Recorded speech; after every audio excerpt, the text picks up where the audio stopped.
Oi gente, esse é um vídeo sobre fundamentos da estrutura política e econômica, no qual eu abordarei um pouquinho a respeito do liberalismo, particularmente falar um pouquinho a respeito da obra do Adam Smith, a partir daquela que é considerada sua maior obra, que é A Riqueza das Nações. Para a gente saber do que a gente está falando, é preciso então contextualizar só um pouquinho, tá bom? Você pode procurar mais informações, recomendo, aliás, em outros meios que sejam confiáveis, por favor, né? Nós estamos falando do quê? Nós estamos falando da Europa, que vinha de um longo período de feudalismo, ou seja, monarquias, reis, a nobreza mandava, era a classe social dominante, mas veio ao longo aí de um desenvolvimento de séculos, um desenvolvimento político e econômico, crescendo o poder de outra classe denominada burguesia. O que essa classe fazia? Essa classe basicamente se dedicava ao comércio, principalmente comércio com países diferentes, né, com o exterior, digamos assim, e dedicava-se também ao comércio das chamadas manufaturas, que é tudo aquilo que toma uma matéria-prima, algo da natureza, sem muita transformação do homem, para tornar isso algo útil, uma ferramenta de uso do homem. Por exemplo, o couro tornar-se um sapato. Não é? A burguesia ela não tinha direito de predominância política, de ser a classe dominante, porque no feudalismo só quem era de família nobre, do chamado sangue azul. Conforme a burguesia ganha poder econômico, ela vai ganhando expressão política e já não se satisfaz com esse papel coadjuvante frente à nobreza. Isso em linhas bem gerais, tá bom? Um resumão bem simplificado. E aí então a gente tem alguns ideais que norteiam a busca da burguesia pela primazia na política frente à nobreza. Esses ideais eles vão ter muita importância na grande virada dessa situação, que é a Revolução Francesa no final do século XVIII. E aí a gente principalmente está falando então do liberalismo, que é o quê? Os direitos da classe social, da burguesia, frente a essa apropriação ou monopólio do poder por parte da nobreza. Então o liberalismo ele defendia o quê? Chamado também às vezes de liberalismo clássico.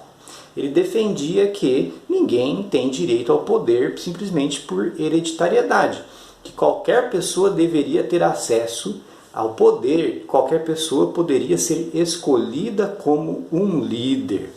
Defendia também que nenhuma forma de poder, isso é obviamente um recado para a nobreza, nenhuma forma de poder poderia se meter sobre a propriedade privada, sobre aquilo que é do indivíduo, de uma família, tampouco ter poderes absolutos sobre a vida dos indivíduos.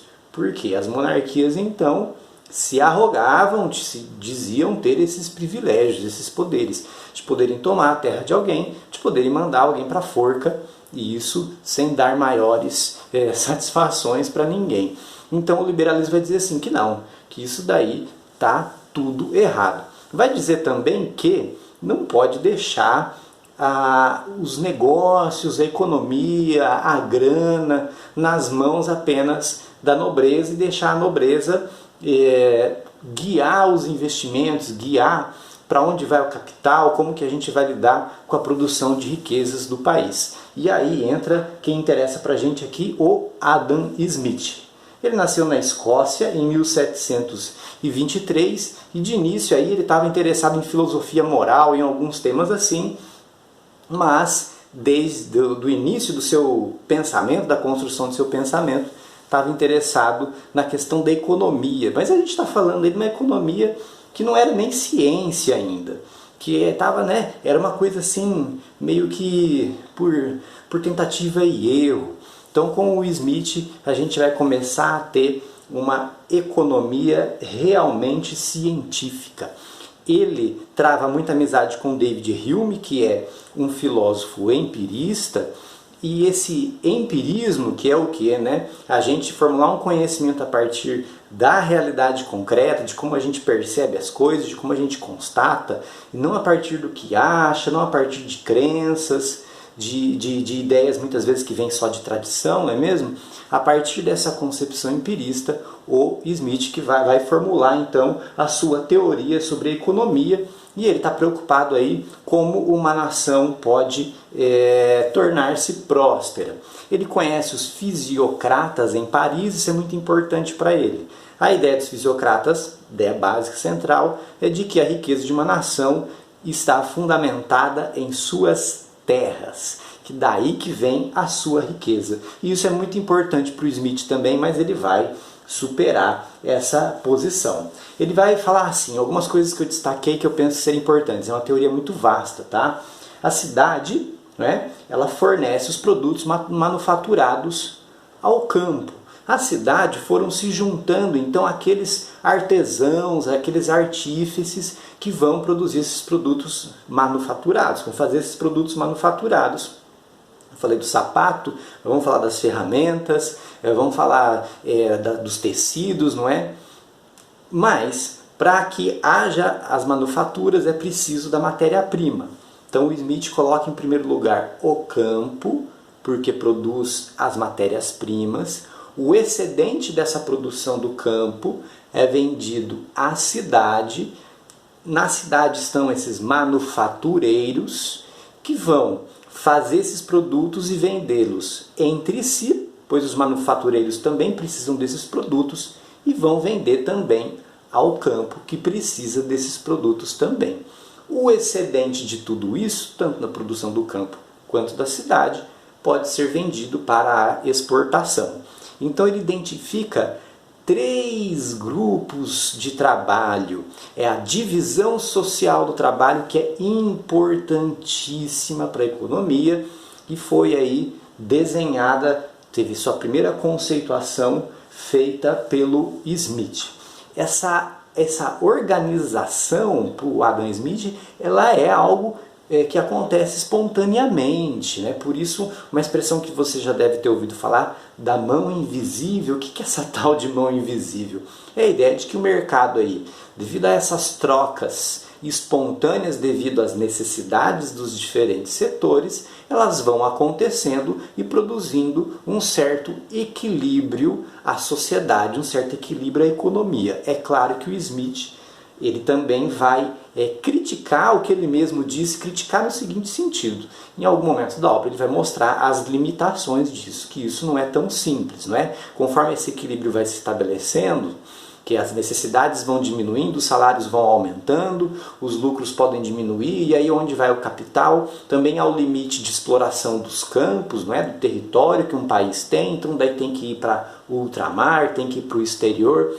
Existem uma série de questões. O mecanismo básico do equilíbrio econômico é esse. Então a gente tem aí algumas concepções muito importantes, não é? Essa do mercado que se regula, da divisão social do trabalho, que aí é um ponto pacífico na economia. O que os caras vão debater depois é como se dá essa divisão social do trabalho. E ele defende alguns pontos que vão ser muito caros para o liberalismo na sua luta frente à especificidade do poder da nobreza, né? Então ele fala da livre iniciativa de cada grupo, cada artesão, cada produtor rural, cada artífice, produzir aquilo que tem mais jeito, aquilo que gosta mais, aquilo a que se presta a produzir, sem coerção do Estado. Essa liberdade, ela é muito importante, é uma ideia central para o liberalismo. E essa divisão social do trabalho, que cada pessoa vai poder se dedicar com especialidade a um trabalho, isso é muito importante para a multiplicidade de formas com que a economia pode se manifestar e pode fazer o capital circular e pode gerar a riqueza de uma sociedade, a riqueza de uma nação. Que ninguém fosse, esse é um ideal muito importante, que ninguém fosse obrigado pela nobreza a cumprir determinada função, a trabalhar em alguma coisa, mas que pudesse investir naquilo que quisesse, pudesse trabalhar naquilo que bem entendesse. Esse é o cerne da obra do Smith. Ele falece em 1790, depois de ocupar várias funções importantes. Depois aí a sua obra já está alcançando bastante reconhecimento. E a importância do liberalismo clássico é reconhecida por qualquer linha econômica, por qualquer linha política. É o liberalismo clássico que defende o voto universal. O universal, assim, né? Por um tempo esse voto vai ser, na verdade, censitário, baseado em algumas regrinhas, como, por exemplo, possuir terras, determinada renda, etc. Né? Mas ele que fala da igualdade entre os seres humanos. Tudo isso para quê? Para superar a ideia da nobreza de que havia alguns que são superiores aos outros por direito divino, por direito de sangue e assim por diante. E o liberalismo, então, é que vai fundamentar a Revolução Francesa, e a Revolução Francesa que sacode o feudalismo no mundo e abre as portas da modernidade. Valeu, gente, espero que tenham gostado. Lembre-se sempre que o vídeo não é suficiente, tem que ler o texto também. Curta, compartilha e até uma próxima.